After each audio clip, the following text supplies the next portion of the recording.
Assalamualaikum warahmatullahi wabarakatuh. Rabbi shrah li sadri wa yassir li amri wahlul 'uqdatam min lisani yafqahu qawli. Jumpa lagi dengan program Bawaslu Kabupaten Pasuruan, Ngabuburit Pengawasan yang tayang setiap sore menjelang berbuka puasa. Kali ini saya berada di studio podcast, tapi saya tidak dalam kegiatan podcast, tapi masih berhubungan dengan informasi. Tepatnya saya akan menyampaikan materi tentang tabayun untuk perangi hoax.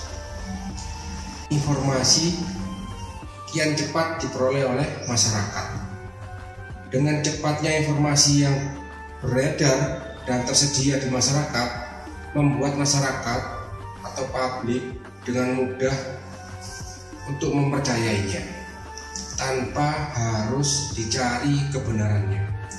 Jika berita yang disampaikan ternyata tidak sesuai dengan kebenarannya, artinya berita itu menjadi berita bohong, berita palsu, atau berita hoax. Kita perlu untuk memiliki tabayun atau memiliki konfirmasi atau klarifikasi atau teliti lebih dulu. Kisah berita hoax ya, itu ada sejak zaman dulu, bahkan sejak Nabi Muhammad. Pada zaman Rasulullah itu sudah pernah terjadi berita hoax.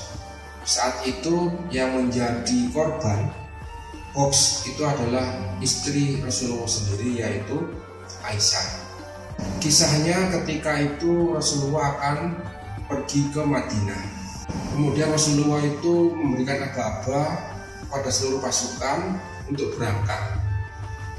Nah, sebelum berangkat ternyata Aisyah itu kehilangan kalung. Kemudian dia mencari kalung tersebut. Singkat cerita, Aisyah tertinggal dari rombongan. Rombongan beranggapan Aisyah itu sudah berada di atap atau dinding yang ditutupi oleh kain yang disebut dengan sekedupnya unta. Aisyah kemudian kembali ke tempat semula dan melihat rombongannya sudah pergi. Dia kemudian duduk dan termenung sendirian. Aisyah kemudian ditemukan oleh Safwan ibnu yang tertinggal juga di belakang para rombongan tentara. Aisyah kemudian naik unta yang dibawa oleh Safwan tersebut. Sementara Safwan menuntut unta. Sampai di Madinah, Aisyah sakit selama kurang lebih 1 bulan sehingga tidak keluar rumah.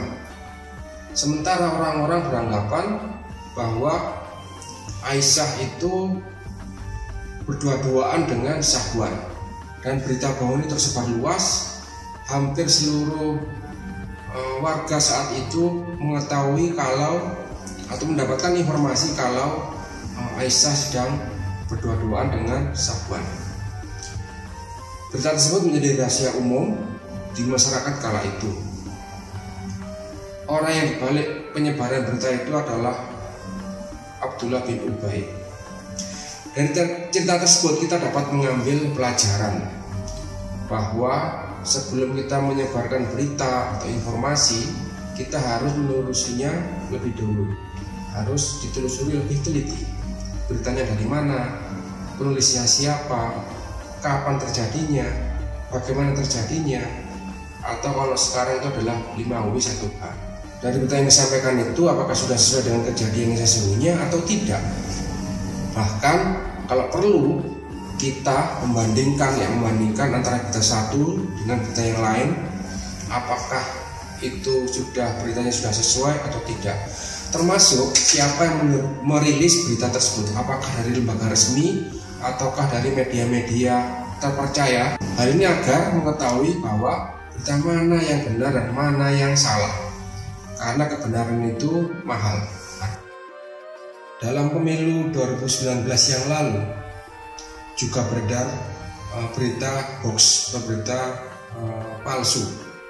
Di antara yang paling menonjol itu adalah, seingat saya, dapatnya 7 kontainer surat suara dicoblos yang berada di Tanjung Priok. Setelah ada berita palsu tersebut, kemudian para penyelenggara di tingkat RI melakukan tabayun dengan mendatangi Tanjung Priok dengan koordinasi dengan pihak-pihak terkait, dan hasilnya adalah ternyata berita itu memang hoax. Sekarang pertanyaannya, kenapa kita tabayun itu menjadi penting? Karena berita palsu itu dapat membuat was-was, masyarakat bisa takut, bisa